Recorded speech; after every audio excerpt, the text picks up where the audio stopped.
Good evening, good evening, good evening. Can everybody hear me? I'm pretty loud naturally.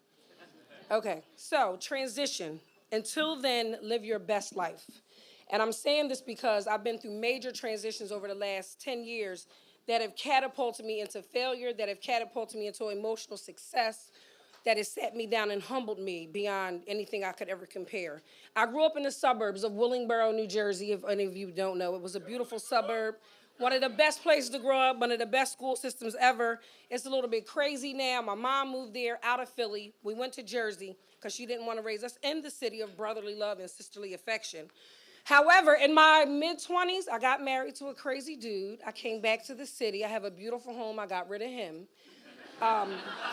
Philly afforded me the opportunity to buy an affordable house 25 years ago. And then I turned 40. And when I turned 40, this light bulb came on, and I got clarity like a lotus flower when it rises above, and it gets its fullest clarity when it's on top of the water. And I saw a lot of things change in my life and just throughout. And then 20s to 30s, game over, heart was broken, I was done. After the marriage, my relationship didn't work out with my daughter's father. So I was like, how do I do this? And my mom would guide me and give me all these different steps. Like, are you crying right now, baby? Are you finished? Be done. These right here are ovaries. For those of you who don't know, you need them to get through this bitch successfully. They talk about everything else and everybody else, but those of you who have them or don't have them, if you were born with them, it's a certain level of strength, and we appreciate our ovaries.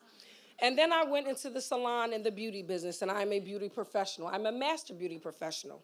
And I went from law enforcement with my mother's guidance into the beauty profession, but she was like, you mean as shit. How you gonna have any clients?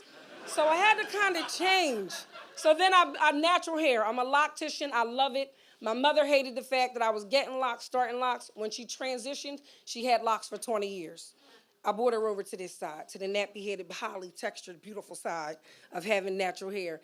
Then the digital age came along. I started my salon with pen and paper, and then Twitter, Facebook, Instagram, all that stuff happened. The people went crazy. Yelp happened. I'm like, okay, great, I'm done.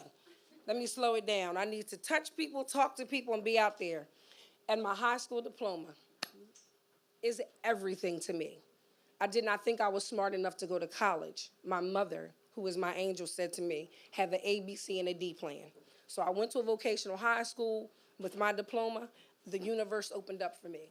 So between my religion, my spirituality, I got to see things in a way. I got to see my world from behind the chair. I got to do interventions. I got to learn and meet people I would have never had the opportunity to meet had I not done that. And then Oshun came back. And Oshun came to me, and she was like, you're my sister. We are equals. But my name of my salon is Oshun. I'm like, oh, damn, I didn't want to step on any toes. She was like, as long as you honor me and you live well, then you'll be okay. Then you have Jehovah, Allah, and Aludamare. If you know God, if you know there's a higher being, he has different names. They come in all shapes, sizes, genres, all walks of life. Elevate, elevate, elevate, for whatever you want to call them. There's no disparity. And through that, there's African dance. And this is how I know God exists, is through movement. Without movement, there is nothing.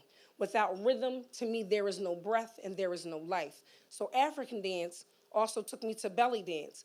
And with belly dance, and you have all this feminine energy, and you have all of this positivity, and all of this over-sexualization of who we are as women, as people. And it commands respect. And it makes people look at you like, oh, she's just not out there shaking until she gets on a pole, which I love. And if you've never been on a pole or understand what a pole, listen, sliding down a pole will change your thigh meat in a way you never thought possible. It'll make you forget about all the emotional shit.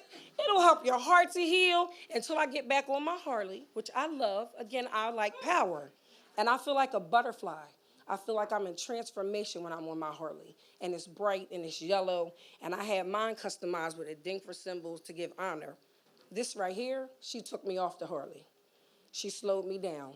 When the stick turned pink, my life changed forever, for the better. She wasn't in my plan, she was in the universe's plan. The creator, the universe knew what I needed to make me look at myself for who I am, to see the universe in my eyes, to see what other people have seen in me over the decades when I thought I was a little ugly brown girl and I didn't think I was good enough or pretty enough. I now look into my own eyes and see the universe for what it can be. This is my angel. If you know anyone that is breathing, have an exit plan. My mother made me a trust fund baby. She took care of me. She protected me in this life and in the afterlife. And I appreciate her for everything. And my mother, who was a Jehovah's Witness who quoted Tupac, was truly a rose from concrete. And she taught me, she reared me. She is the reason I am standing here today. The most important date in my life is December 2nd, 1938, because that's when Lil came here in order to bore me. I thank you.